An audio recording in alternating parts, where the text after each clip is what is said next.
Nakarelasyon kog lalaki nga mas gahi pa ang marshmallow kaysa sa iyaha.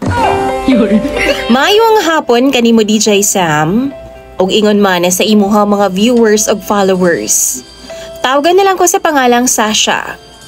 DJ Sam, isa pa lang ko kabuan nga naminaw sa imong programa online. Sama sa uman, doon na pod ko'y ipangutana og patambagan na sa imong mga viewers ug followers. Doon ako'y nakaila sa dating site sa Facebook DJ Sam. Gipangayo na ako ang iyahang messenger pero ingon siya wa daw siya ana. Pero naghatag siya og cellphone number. Nitawag dayon ko DJ Sam. Gipangutana dayon ako siya about sa iyang identidad. Nag-ila-ila mi ug nangutana pud siya nako.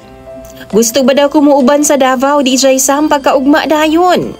Magpa-change oil daw siya sa iyang sakyanan. Tinuo DJ Sam mabag-o siya og 4 wheels. Ambot nganong nisugot pud ko nga muuban sa iyaha. Ingon man gud siya DJ Sam nga mobalik rami dayon. Maong ning sugot sab ko. Apan pag-abot namo sa Davao, diretso mi sa kumpanya nga gipalitan daw niya og sakyanan. Nisud mi og gipalingkod ko niya, hulat lang daw ko.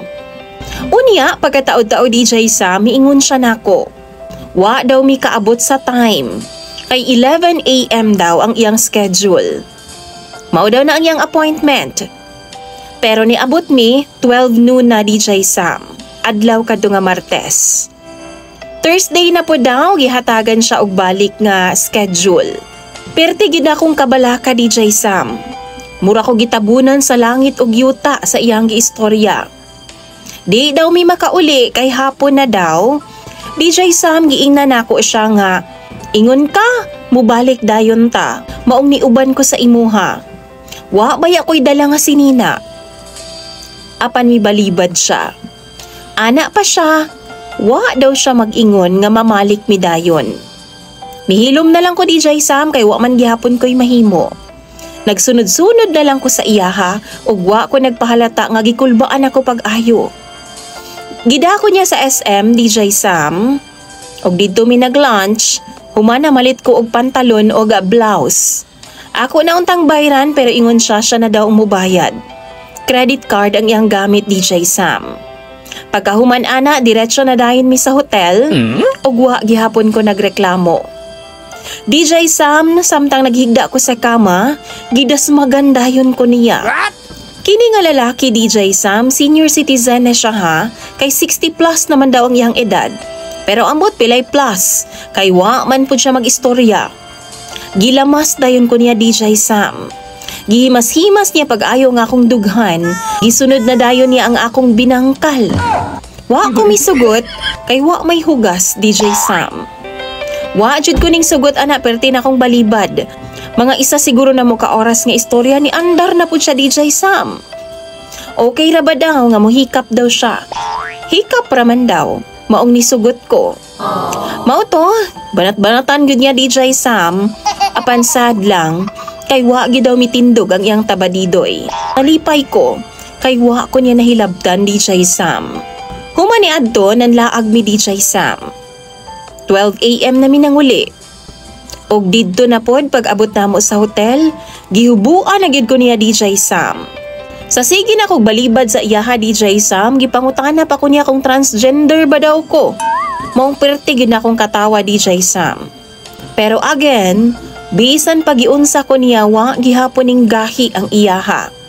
Niadto nga time DJ Sam, murag nagka-interest nako nga makipag-ana-ana sa iyaha. Pero di gyud siya pagunit, kay maulaw daw siya nako. Tungod sa ako ang kahigam, gikuot bitaw nako DJ Sam, kay di magyud niya ipakita.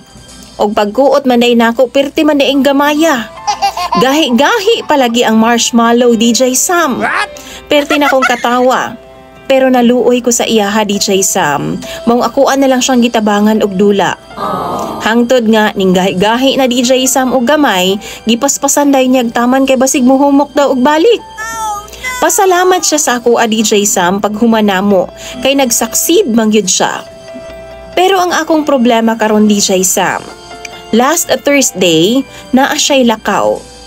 Magkita daw sila sa mga barkada niya nga mga driver DJ Sam kay sa una sa Batanon pa siya, driver di ay siya DJ Sam. Wa daw siya'y signal. Pero usa ni ana kahapon gitawagan ako ang iyang cellphone. Ingon pa siya na ana daw siya sa car, pauli na daw siya. Pero taod-taod DJ Sam akong gitawagan, pinaagi sa messenger. Tungod kay tiguang nalagi siya ug dili siya hanas mo gamit sa messenger, napindot niya ang video call DJ Sam. Nakit-an jud nako ang babae sa iyahang likod, nagtindog DJ Sam ug naa sila sa usa ka hotel. Nangurog gyud ang akong lawas sa akong nakita. Ingon siya pauli na daw siya. Gipatay na ako DJ Sam sa kalagot ug gichat nako siya. Pero nibalibad siya ug ni-deny kay ingon pa siya nagpa-massage na daw siya. Pero akong ipangutana sa inyo ha. Sa akong nakita, mutuo ba ko nga nagpa-massage na siya? Mutuo ba ko sa iyang eksplanasyon o rason DJ Sam ug mga viewers nimo? Palihog tambagi og komento daw mo sa comment section. Palihog DJ Sam, ikaw na lang bahala mo sabot aning ako ang suwat kay ilongga ko. Dagan kayong salamat sa paghatag og panahon ning akong pangutana. Unta, matambagan ko nimo sa imong mga viewers ug sa imong mga followers. Imong sender, Sasha.